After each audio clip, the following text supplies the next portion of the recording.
Cashflow Diary Podcast, episode 47. Congratulations, you showed up. Give yourself a high five in celebration of your success. Welcome to the Cashflow Diary, where new and experienced investors come to take confident action towards their goals. Your host is a family man, a real estate entrepreneur, investor, coach, and instructor. As a master facilitator of Robert Kiyosaki's Cashflow 101 game, he's inspired many to begin their journey into creating cash flow for themselves and their family. And now, here he is to offer you the tools required to earn the income desired. Your cash flow coach, Jay Massey. All right, and welcome to another episode of the Cashflow Diary Podcast. Glad that you are here. If you've been enjoying the series of different entrepreneurs that are here, because I know I have. If you've been enjoying it, let us know. Make sure that you send in a nice little review on iTunes, because, you know, we as entrepreneurs, we do our best to let as many people know that our business exists. And when you hear somebody or hear something that sounds good, let other people know that it was good too. And one way you can do that, like I said earlier, is just to leave a review on iTunes. So we've been doing a series, for those of you who may not be aware, we've been doing a series with different entrepreneurs that you run into from time to time, who have taken on their desire for cash flow in various different ways. As you guys know, I don't restrict cash flow to simply being, you know, something in real estate. Now, that's definitely kind of where I began and still what I do, but that's not the only way to generate cash flow. So we've got a series of entrepreneurs who have been able to develop their own businesses in various different ways. And at the end of the day, I want you to understand and hear the similarities between all of us and what it takes to create a business, whether that be to you know, an iPhone app, whether that be a real estate. It doesn't really matter what it is that you want to do, but there's so many similar common elements between the process that I think you benefit by having exposure to so many different people. Now, the individual that I have today has lots of energy. So good. That'll be great. You're going to have lots of fun hearing her. And I think you're going to learn a lot about dealing with, I'm going to make a prediction. You're going to learn a lot about getting past any excuses that you might have right now. Because I know for many of us, we think the road has to be perfect and has to be paved. But what's most important is just understanding is that that's not actually that important.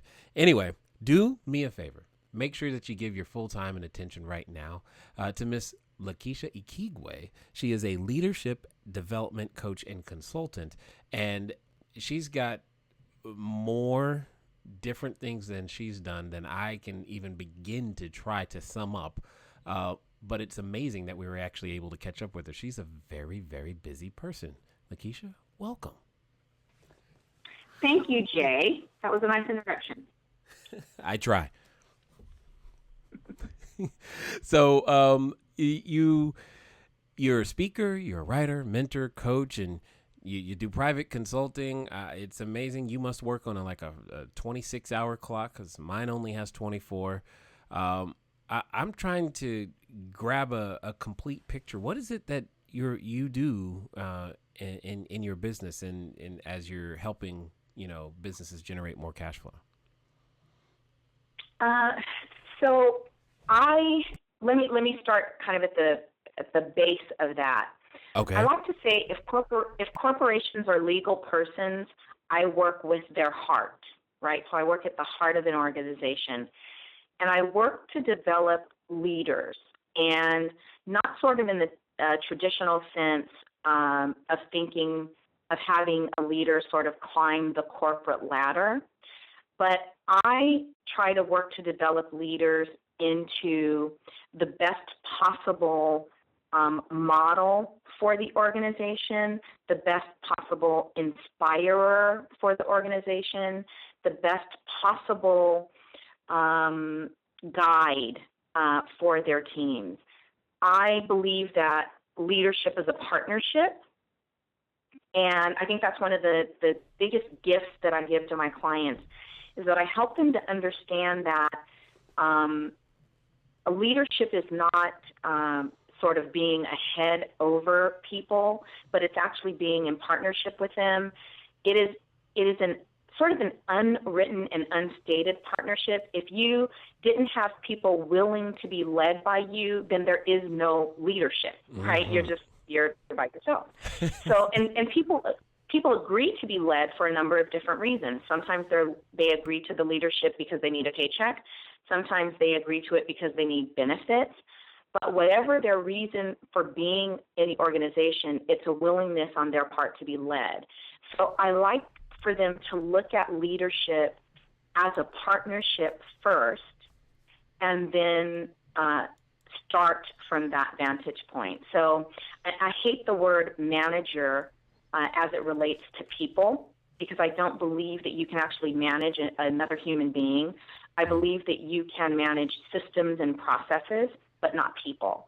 So when I work with organizations, I work at the heart of the organization, as I said earlier, to try to get them to see leadership in a completely different way so that everyone's potential is maximized, because people are looked at as really a vital part of the partnership within the organization. Absolutely. I love that. I mean, hopefully you heard the idea of agreeing to be led. I mean, when it comes to, if to use a real estate side of example, when you're sitting down at the table, negotiating table, whatever you want to call it, the seller is agreeing to be led by you if you're the buyer. If you're the seller, you're trying to lead the buyer down a path that you want to go. You're always leading. And even if you're buying your real estate through a real estate agent, you're still leading. You're leading the team, and they have to agree to be led for many different reasons. I've never heard it put quite like that, and I like that. I like the idea of being aware that there's a reason someone is willing to follow, and understanding that reason is probably key to their motivation. And I don't know what word to use now. If I'm not managing, how do I what am I doing if I'm not managing people? So what is the applicable word, since we don't manage people but we manage processes and systems? What do we call it then? To me, it's a more accurate definition of the word leader. So it takes.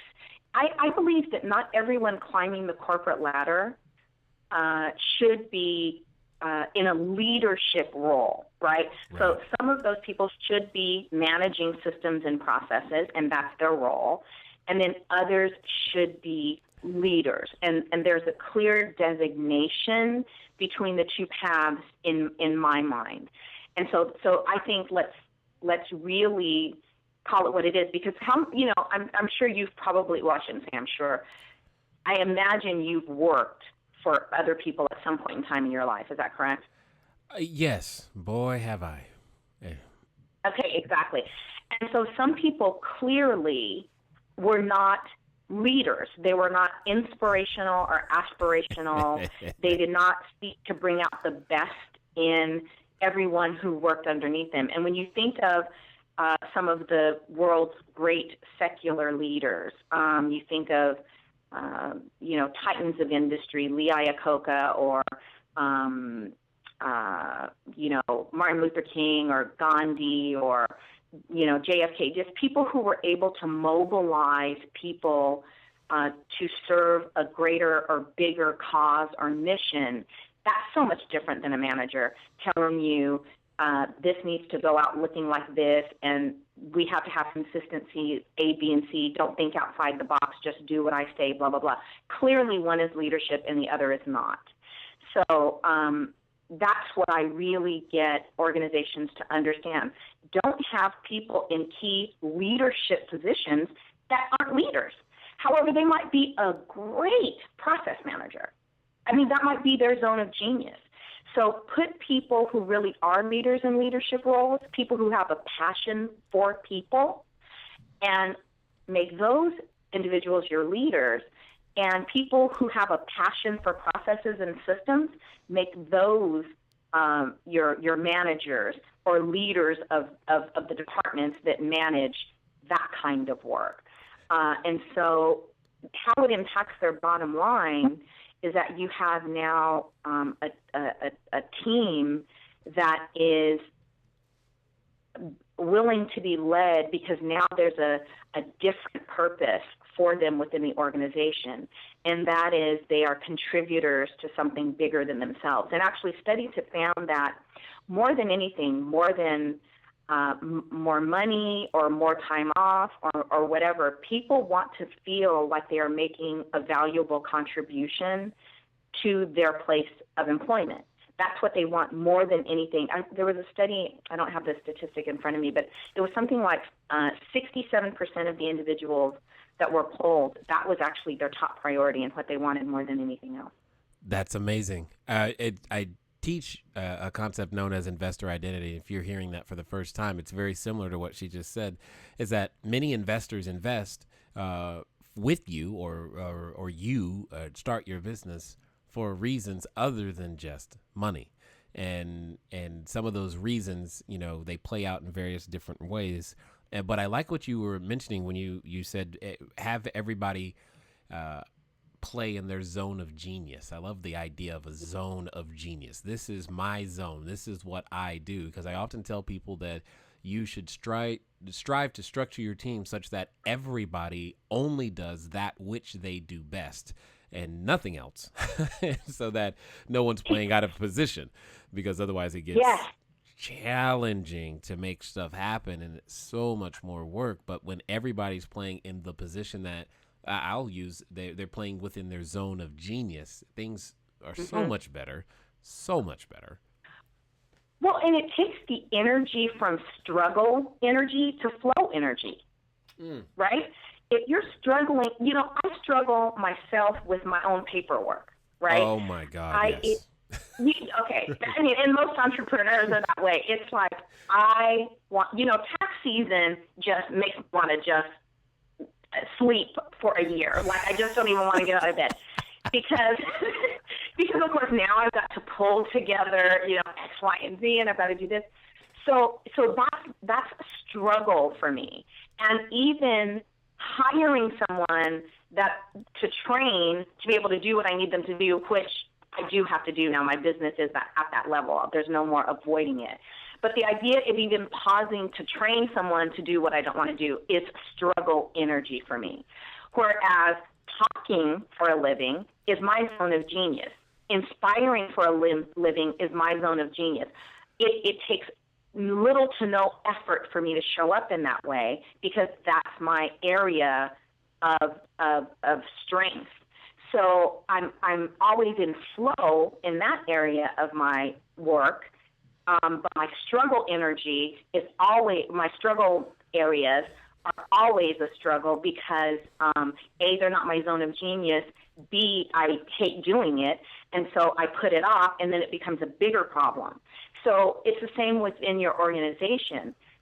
Don't have someone doing something they hate, struggling through it, wasting their energy where you could actually be benefiting from their zone of genius, whatever it happens to be, and really elevate your organization to the next level because everybody's operating at their highest and their best. Absolutely. I think what's key to that, though, is seeing how that plays out for each one of us. I find it very funny when you said I'm trying to hold myself together, and you're like, you can't, do your own paperwork very well. And there have been many times where I just tell people, just do not give me paper. I don't even, and like when people try to hand me a business card, I won't even take the business card. I take a photo of the business card and hand it back to them because it's like, dude, I'm going to lose that. It's useless. You might as well keep it.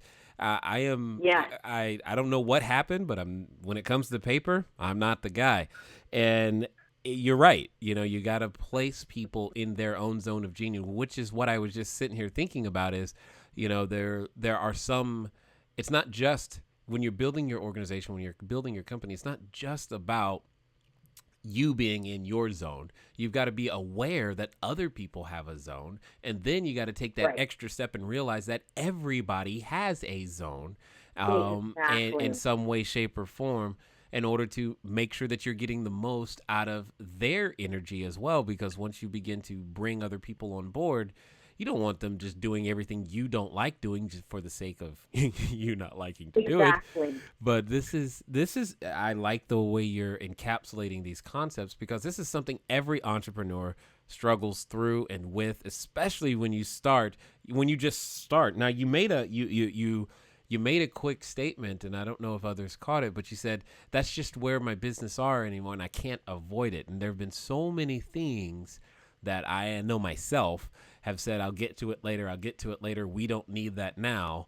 I'm kind of curious to understand a little bit of your process in terms of how on earth did you get started? How did you wake up one day and say, I know this is what I'll do? How did that happen? Okay, wow. So I spent 20 years in the legal field. Oh, actually over probably nearly 25 years. And I started working as a receptionist in a law firm. And I, worked my way up, became a legal secretary, litigation specialist, and then a paralegal, and then managed offices. And so that was that journey. I always had the heart of an entrepreneur. Like, I could never come to work at 9 ever. Like, I remember one of my bosses asked me, he's like, "What time are you supposed to get here?" And I was just like, I just get here when I get here. And I know that probably sounds crazy, but not to my me. work was so good that they were willing to overlook that in me, even though, other staff complained and, they just thought I was just this most horrible, bad employee. And I was, because I wasn't an employee. And I never should have been. I spent many of those years, probably half of the 25 years, working as an independent contractor, because the idea of being an employee was, I want to use the right word, devastating almost to me. The idea of someone owning my time out of my life was just incomprehensible to me. I just could not, I can understand that someone could tell me I can have 1 week of vacation. That was just, or 2 weeks of vacation. Like, who are you to tell me that? And so during that time, I was really fortunate because I worked with a lot of people who saw my zone of genius, though they didn't know and I didn't know it was my zone of genius. And what that was being a trusted confidant to them, being capable at my job, certainly, but being a trusted confidant, being someone who was able to guide them to their own truths on their own journey. So, I was just always that partner for them. And at one point in time, I'd say probably about, I don't remember how many years ago, but I read a book called Coach Yourself to Success. The author of that book is Tulane Meadowner, and I highly, highly, highly recommend that book. It's one of the best books I've ever read in my life, and it changed my life. And it's required reading for anyone who signs up as a client for me. Again, it's Coach Yourself to Success. And when I read that book, I saw myself in that book, and I thought, okay, this is what I've been all these years. I'm a coach. I wasn't a therapist. I didn't have a desire to go back through people's painful journeys and painful stories, and I just didn't have that sort of perspective. But coaching as a modality is actually present and future based. So it takes you where you are now and says and asks where do you want to go or where do you want to be, and then the coaching process is like a bridge to get you there. And that really appealed to me because that's the kind of person I am. I believe the past is over, and this is not therapy and all of the sciences of the mind are highly beneficial, and everybody needs something different. So I want to make sure and honor and acknowledge that. But for me and my personality and the person that I am, I always felt like the past is over. there's nothing I can do about anything that's in the past. All I control is my here and now, and then what tomorrow will look like. So when I read that book, I realized I already am a coach. I've already been coaching people. Let me find out the right way to do this, and to really understand this modality and this process. I attended Coach U, or Coach University, and which I had a wonderful education through that program. And then I started my coaching business thereafter. And I'll interject just one thing, one other bit of my education and training. So during my years of working, I had several periods of time where, I might not work for a year or, whatever. I would take time off and I would travel throughout Europe and, do these things that were in alignment with my a couple of my core values, one of which is freedom, and my other core value is to be heard. Okay. Well, we actually have about 4, but those are 2 of mine. So, so during some time that I had taken off, I took a program that was put on through the Pan-American Asian Legal Center in Los Angeles, and it was called Leadership Development in Inter-Ethnic Relations. And I really loved that program, and it taught about leadership from different sort of ethnic perspectives and how to get people from different backgrounds to be able to come to conciliation and agreement. So I did that. And then another program that I took a few years later was the mediator training program through the dispute resolution program of the City Attorney's Office of the City of Los Angeles. So I'm also a mediator through that program. And so I took all of that training, my leadership development training, my mediator training, my conflict resolution training, and then my training as a coach, and I started my work in coaching. And that's kind of how I got started on this process. Wow.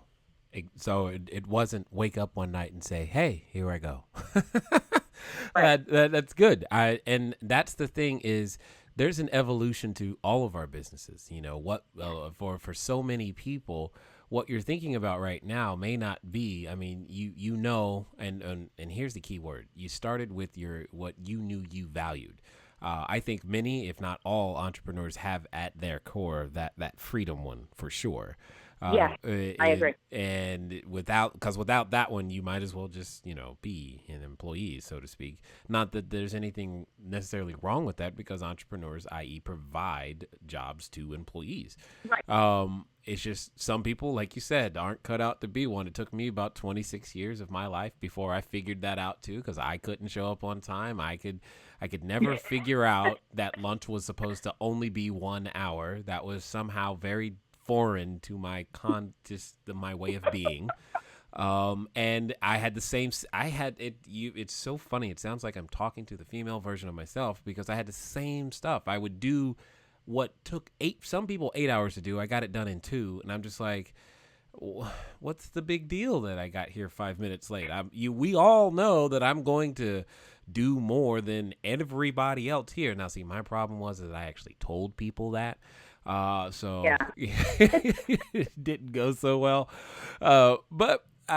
And you have to go on this journey to figure out who am I and how can I be of service, and everyone's journey is completely different. But once you figure it out and you know that you're operating within that zone, the world begins to change, and fast and quick, in a hurry. And it often has a lot to do with skill sets that you already have. And I try to impress this upon my audiences across the world, is to let them know that, hey, you becoming a real estate investor has a lot to do with a lot of skill sets that you already have today. You just don't know it yet.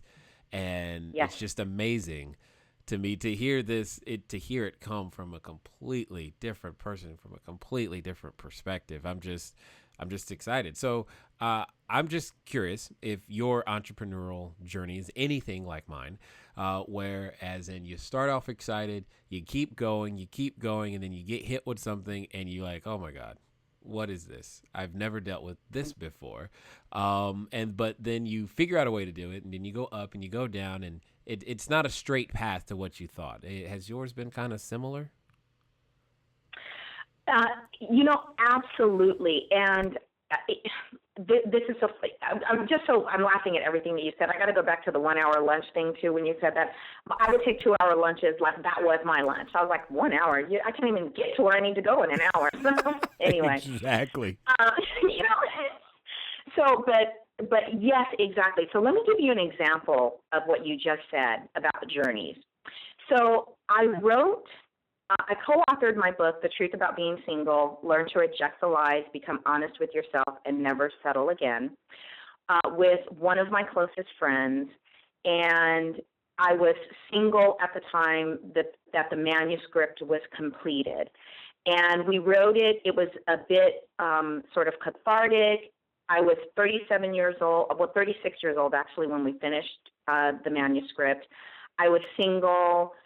I knew the pain and the wounds of being a woman and being single, and I knew other women were experiencing what I thought were these pain spots that were not being addressed in a helpful or in an honest, truthful way.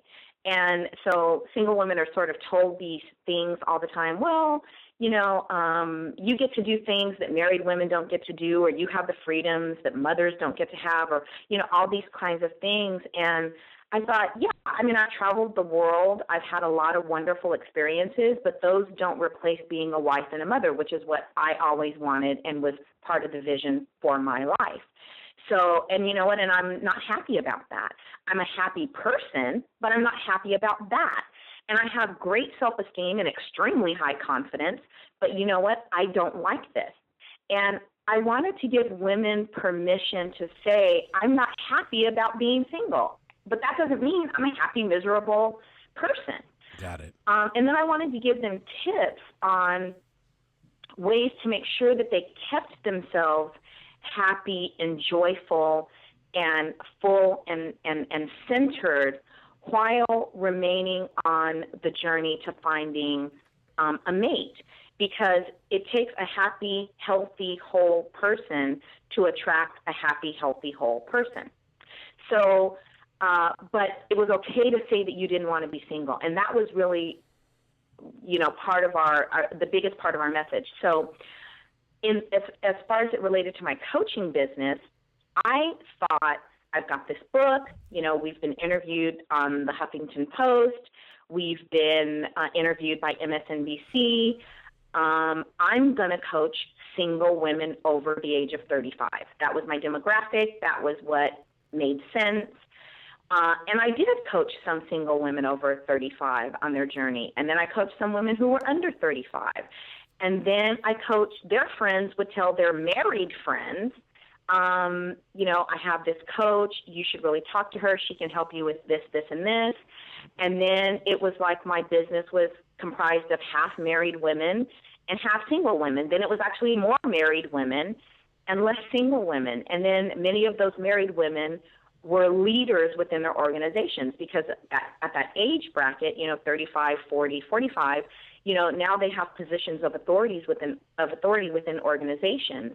And so that's how I kind of got into leadership development coaching. And that's the space that I've pretty much remained in, and that I'm taking my business from here.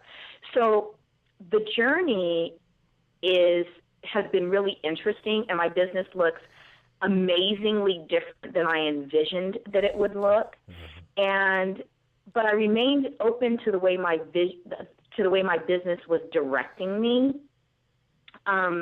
If I thought I was a good fit for the person or the organization, I didn't stick to what I had said my niche was.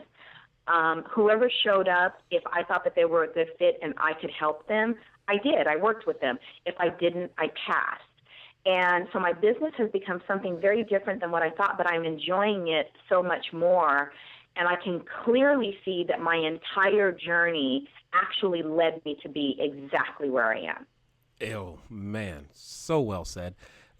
Because that same thing happens over and over and over again with each and every entrepreneur that I meet. Is we have an idea, we write a vision, we had a business plan, and we thought it Right. was going to be this, but it ends up being something completely different. And I find it interesting, just oftentimes how unwilling we are as humans to be open to the process of adjustment or change, etc. But the path to success and the path to where we need to be usually isn't straight.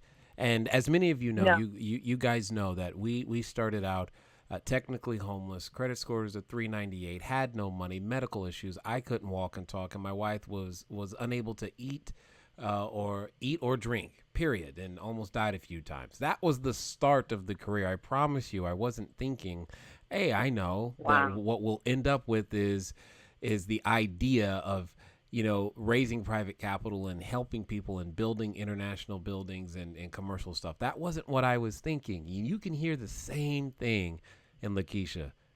What she was thinking isn't where she is today. But here's the thing, and this is why I wanted to say all this. Start where you are with what you have, and that's exactly what you've done. And I appreciate you being an example of that. But there's if it's anything like my journey, starting where you are with what you have brings with it certain challenges, certain struggles, certain things that aren't in place when you want them in place, and certain Right. revelations. What has been some of that for you? All right, now let's get over to the cash flow question. You're like, why did you stop right in the middle of your question? She was about to answer. Yes, I know. It's all good. We'll get right back to that in just a second. But we want to make sure that we cover the question from last time. Remember, for those of you that are playing along with us, you send in your answers to the question at 800 689 1764, 800 689 1764, or you email us at cashflowquestion@cashflowdiary.com for an opportunity to win a copy of my upcoming book. The title has changed, everybody. The title has changed. However, the information is the same. We are going to have the book in March. For those of you who have already won and or pre-ordered, at least now you know what's going on there. But anyway, inside the book is a definition. There's a thing that I use that's really a cash flow diary, and that's going to be the title of the book. To help me create business, period. And many people want to know not only how do you raise capital, how do you do multifamily buildings, how do you start from very little, or Jay, I have no money, no credit. How can I get started in business and real estate? That's what's going to be in the book, mostly from how I did it, not anything other than how I did it, not theory, just fact. And you can go from there. So, for those of you who want an opportunity to win the book, you got to send in your answer to the question. Again, that's 800 689 1764 or cashflowquestion@cashflowdiary.com. Last time, the question was, as a property owner, why is maintaining a high debt service coverage ratio important? I asked the question that way because that means you got to at least understand what a debt service coverage ratio is. And if you've listened to us for any length of time, you probably heard me talk about the DIP process, data information to interpretation process, so that you have the ability to not only know what numbers are, but understand when you see them what you're supposed to do or not do. A high debt service coverage ratio simply means that you have more than enough money to service the debt, i.e., the mortgage. And the higher the number, the more cash flow you're actually typically generating. Okay, so that's good. But it also could be indication that it's time to refinance. To get that, you could have a situation where you have what I call underperforming equity. Underperforming equity. So when you have a debt service coverage ratio that is too high, that could be that. Now, if you find yourself calling yourself a conservative investor and you like higher debt service coverage ratios, then that's fine. But at the same time, it is definitely a measure to give you an understanding of, do you have enough money to service the debt after all of the expenses? And in the world of raising private capital, so when I'm working with private investors, I'll use a high debt service coverage ratio on purpose because it also means that, Mr. Investor, we have more than enough money to pay you as well, and we'll be able to make some too. So, many different ways to use that number. Hopefully that helps. So, this week's question: when using the measurement known as GRM, or gross rent multiplier, what does a high number indicate? What does a high number indicate? So feel free to answer that question. Send it in to cashflowquestion at cashflowdiary.com or 800-689-1764. 800-689-1764. Let's get back to the interview. Well, so as an entrepreneur, and I'll be curious to see what you think about this, the idea of creating a business was a challenge, first of all. In my mind, it was like with coaching, for instance, if you provide a service and then someone pays you. And my service is my time, my mind. I could do it in person, do it over the phone, and they pay you. So now shifting into understanding that you are actually creating a business that you need to run like a CEO, that I think is probably the biggest challenge that I've grown into, because again, that's not my zone of genius. My zone of genius is doing what I do, not managing what I do. So I think that's probably a huge learning for entrepreneurs. The other thing about starting where you are, a couple things that I did do was that I did work with two coaches that had business models that I respected. So I didn't invest, some people will say they invested, hundreds of thousands of dollars or tens of thousands of dollars. I didn't.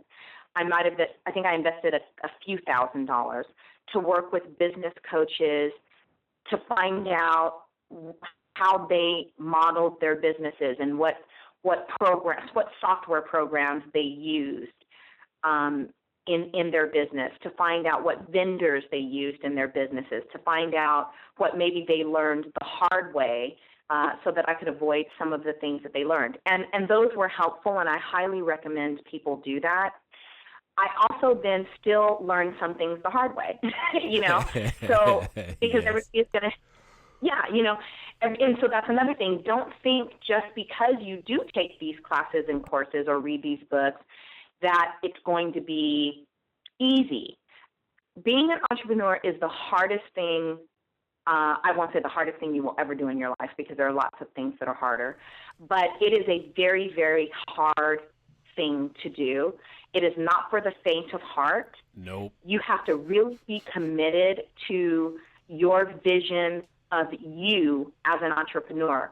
Now, that vision, the journey will change, but the vision of you being your own employer, your own your own income generator, you have to be committed to that. If you aren't committed to that, you will walk away. So I would say make sure that when you start out, you're committed to that. Most small businesses fail within the first 5 years of being in business. I understand why. You have to be really committed. There's a quote that I read the other day that said, an entrepreneur will work 80 hours a week for themselves so as not to work 40 hours a week for someone else. Exactly. And it's so true. Expect to double and triple how much time you work a week. You're not going to work less like you think you are at the beginning. You're going to work 2 and 3 times as much as you would work for someone else.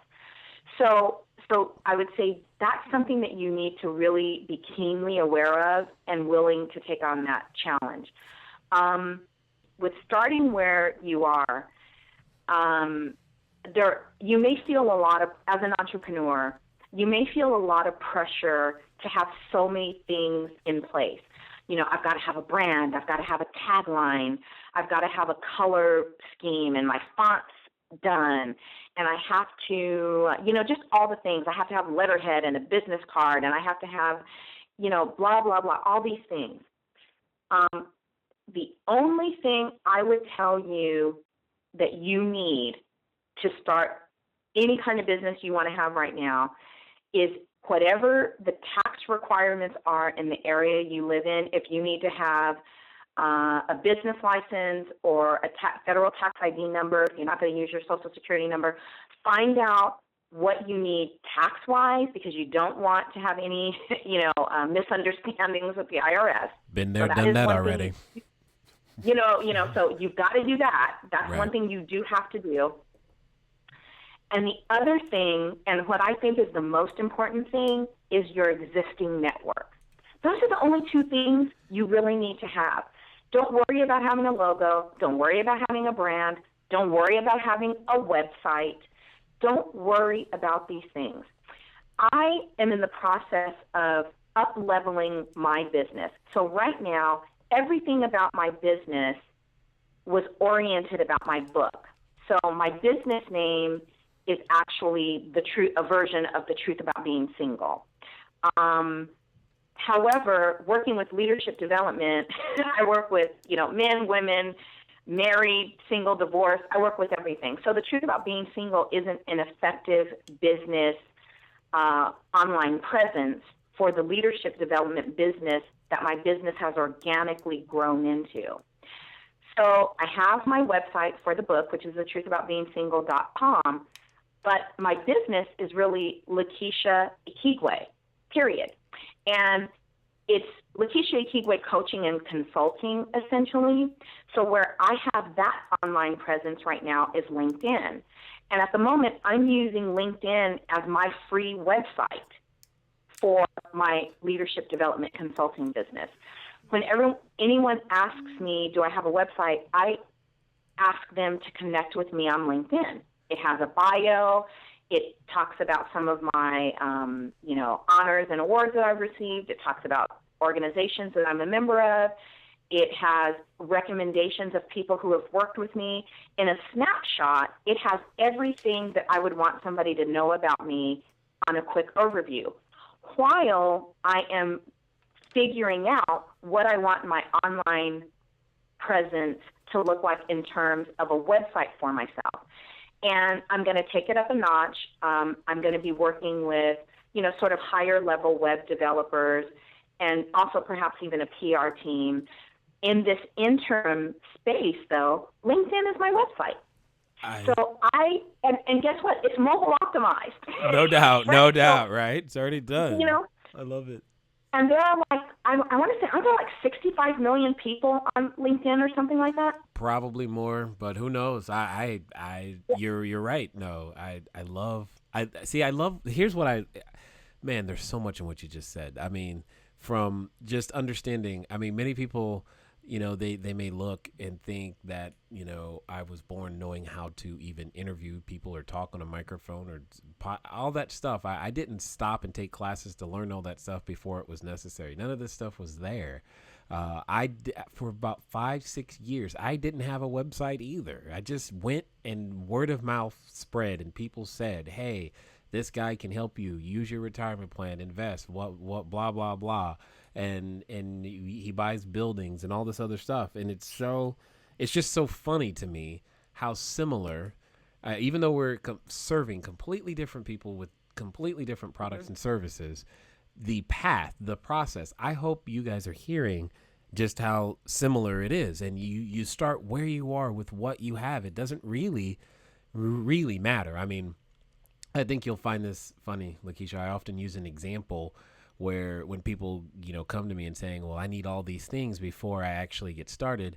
I simply ask them, a series of questions that starts with, imagine you had a daughter who was maybe, 15, and she comes to you today all stressed out about, Dad, I need my wedding dress right now. And you're like, really?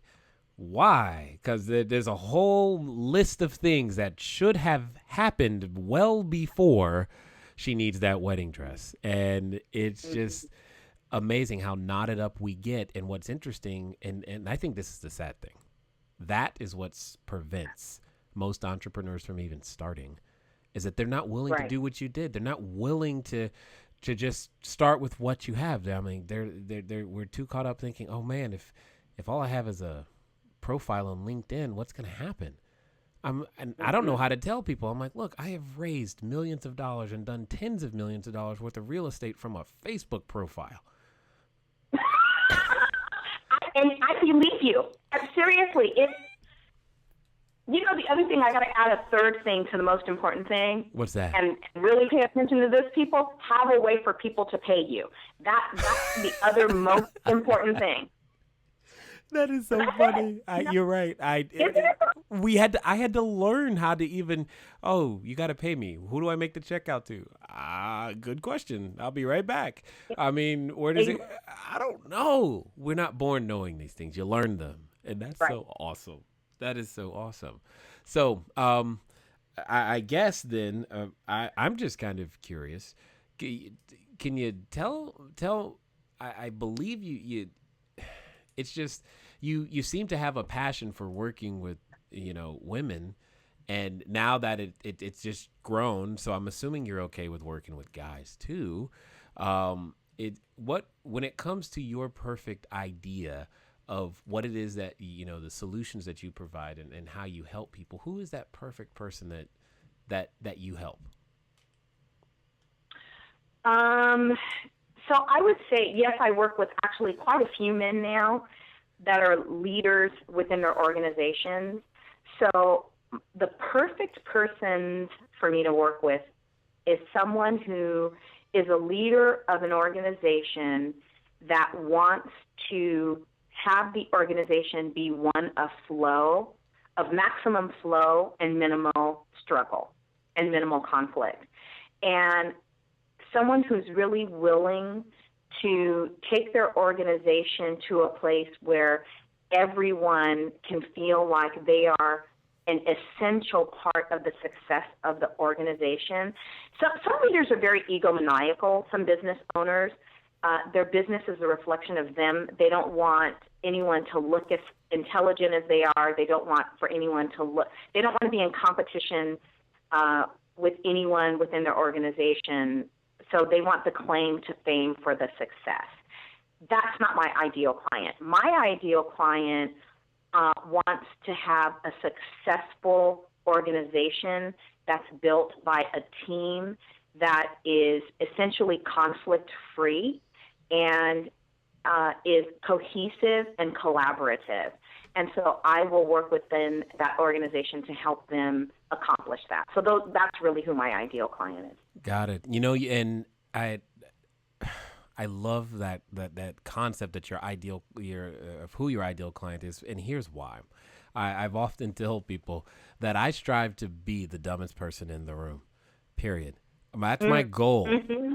That doesn't mean I'm not intelligent. It means I'm just the dumbest person in the room.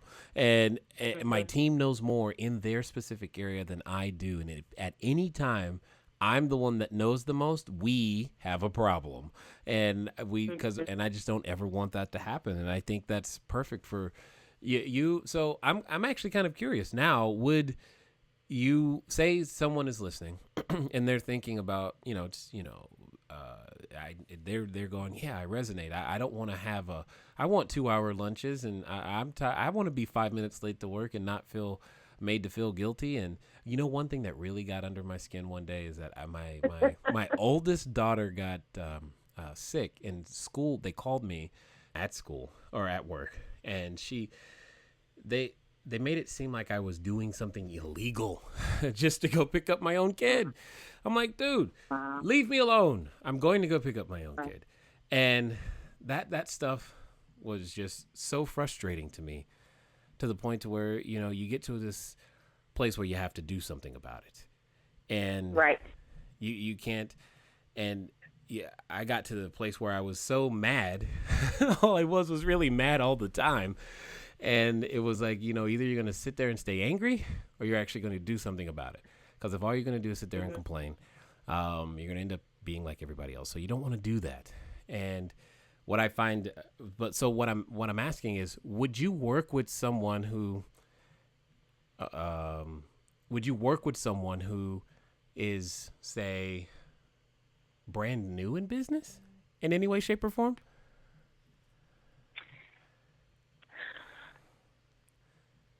I would.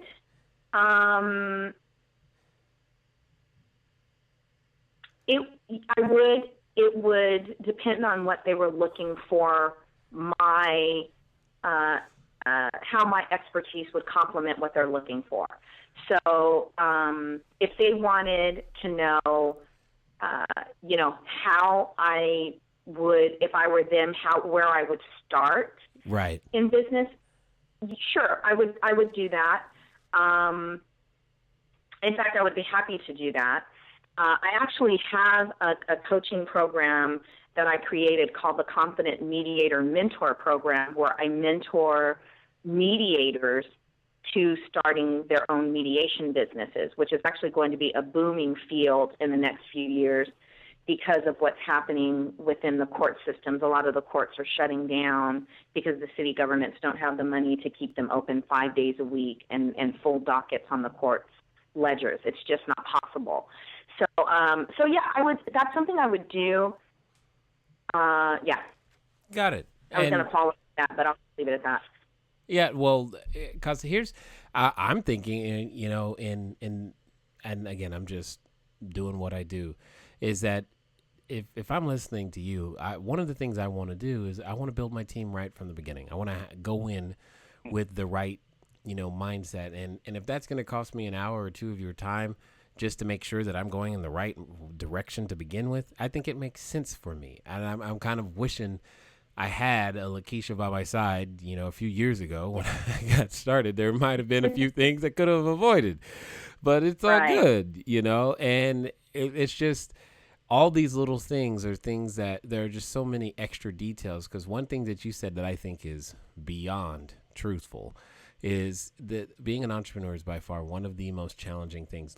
Having the belief that you can provide a product or a service and develop cash flow for yourself and investors or your family is a lofty goal, and it does force you into places that you have never considered. You didn't know they existed, and you're like, wow. And but life becomes so much more real to you. And I'm just kind of curious.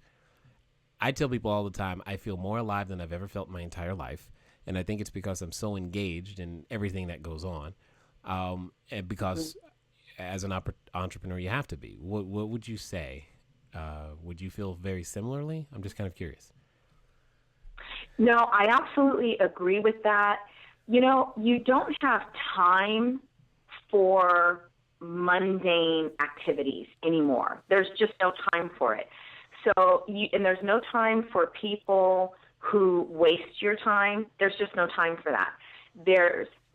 So a lot of things that you might have been tolerating in your life before, because the amount of time you can allow for them to exist within your world just isn't there. So just stuff just drops off. It does. People drop off. Activities drop off. So circumstantially, things that were maybe taking your time in a way that were not serving you, and maybe you didn't even realize it. Maybe it was even, a family member or somebody you felt obligated to, help them manage their lives in a way, or things like that. Those things just drop away. So things that might have been burdening you before just aren't there because you don't have the time for them to be there. You set a higher bar for other things in your life because you're like, doggone it, if I'm going to work this hard, I expect other people to work as hard. And I'm talking about, the barista at Starbucks. You know what I mean? It's like, no, I want my latte the way that I asked you to give it to me. Exactly. So they're just things that you show up differently because your time is at a premium now. You are trying to accomplish many things in a shorter amount of time. So, and you're always in the present moment. You don't have time to really think about the past and the future you're actually trying to build. So you're very present-centered, and I'm a very present-centered person anyway. That's just my nature. So I feel like part of maybe why you feel the way you describe it I like is that you felt very much alive is that you do spend more time present-focused. You have tasks at hand that you have to accomplish. you have got to make this work. For some of us, you might have started your business with your retirement savings or with every last dollar you had in the bank. You might have borrowed money from family members. You're kind of in a do or, quote unquote, die situation. And really most of us live within our comfort zones. So becoming an entrepreneur definitely pushes you outside of your comfort zone. And so you experience things in a very visceral way now, that when you're numbing yourself through a job you hate, or a job that's not inspiring any kind of passion in you, or doesn't allow you to leverage your intellect to its maximum potential, then you are numb for a lot of that. And you have to numb yourself. So once that numbness is removed, yes, you do feel like, oh, yeah, okay, I'm thinking in a different way. I'm critically thinking about things. I'm objectively thinking about things. I'm creatively thinking about things. So I would agree with that statement. Yeah, I think in some ways, it's the first time that people are actually thinking at all. Yeah. You haven't been for quite some time, because we've been responding to what we're supposed to do, what time we're supposed to show up, how long lunch is supposed to be, and all that other stuff. Yeah, we just won't let that one go, because that one for some reason that one was painful for me too, because I hated that. I'm like, I just got my food, now I got to go back. Wow. Anyway, so many things. As we wind down here, I'm kind of curious if there was one thing you'd like people who are thinking about becoming an entrepreneur, whether that be a business owner, a real estate investor, or just going into business the first time for themselves. What would you want them to know? What bit of advice would you like to share with those that are listening to you right now? Oh, wow. Okay, so a few things. My first thing is this. Don't let anyone limit your vision or your potential. People are going to tell you what you cannot do or cannot accomplish. Sometimes it's because they're jealous. Sometimes it's because, like the saying says, misery loves company. Mediocrity loves company, wow. Right? So people will try to keep you in mediocre space along with them, because then they don't have to see themselves in the reflective mirror that you're holding out for yourself of something, bigger, bolder, different, better. So when people, by making little comments sometimes, say things that limit your vision or that try to limit your vision or dim your potential, just don't own it, don't listen to it, and set and establish really strong boundaries that unless they can say something that is encouraging and helpful, that they should not say anything to you at all. And I don't allow negative talk about my business or myself in my life at all. I don't allow it. And that would be probably the best bit of advice I can give people, because you would think that most people would be happy for your success. If people don't dream as big as you do, they don't understand you. They can't comprehend you.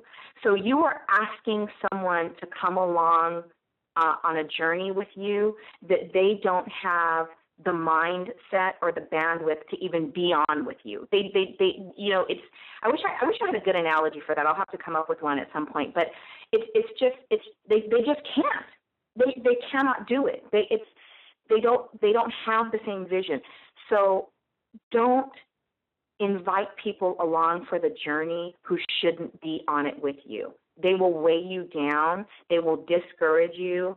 They will frustrate you. They will make you question yourself and your dream, and it will make your journey that much harder. Be fiercely, I don't want to even use the word defensive, fiercely protect your vision and your dream. Fiercely protect it. That's what I would say. Other than that, what I would say is really be careful about the way you spend your money. And here's what I will say. You know something that no one else knows.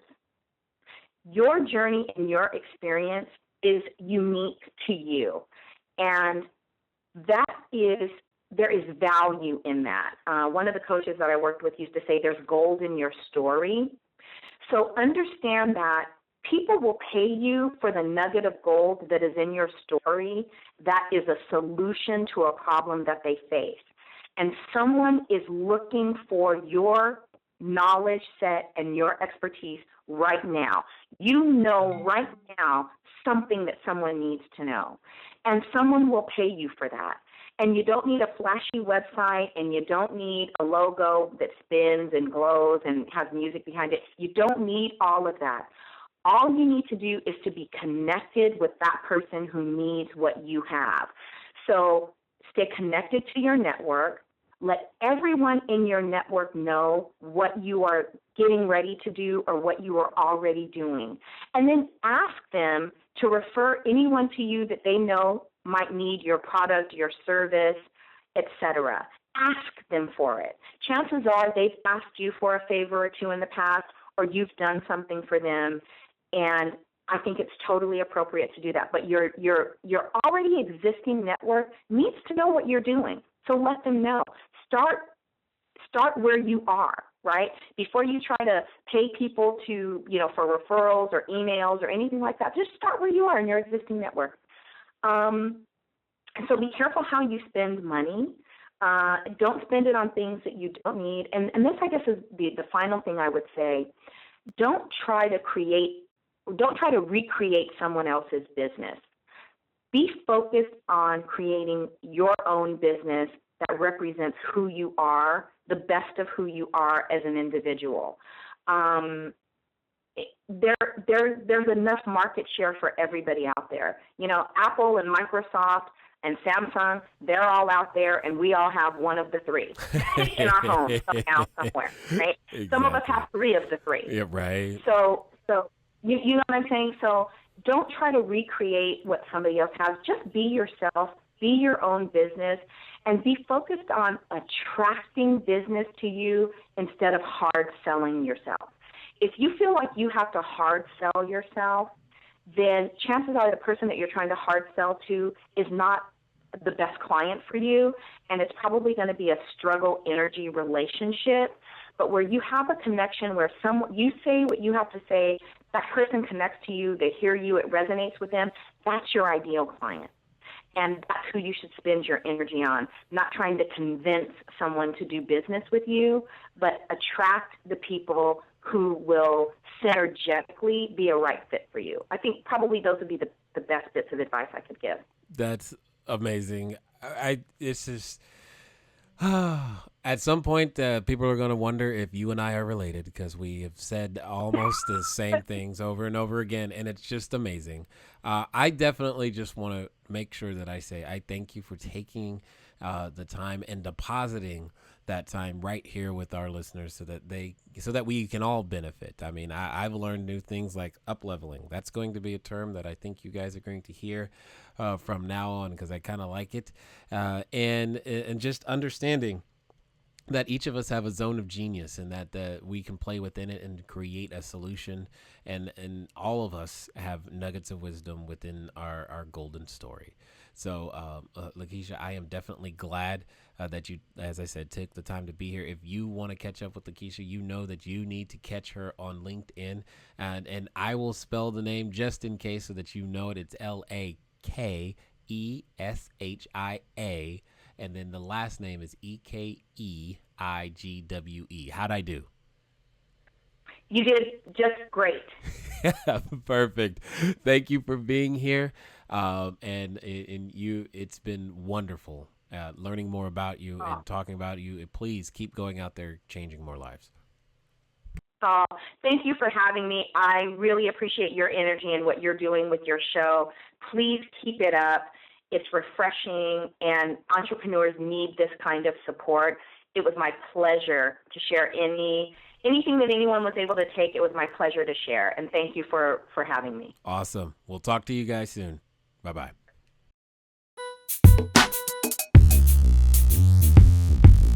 Thank you for investing your time with Jay Massey and the Cash Flow Diary. When you have a moment, please visit iTunes and leave a positive comment about the show. And go now to our website, CashFlowDiary.com, to take advantage of our free business building course, Cash Flow Foundation. Gain the knowledge, understanding, and skill that will teach you how to never need a job again. Until next time.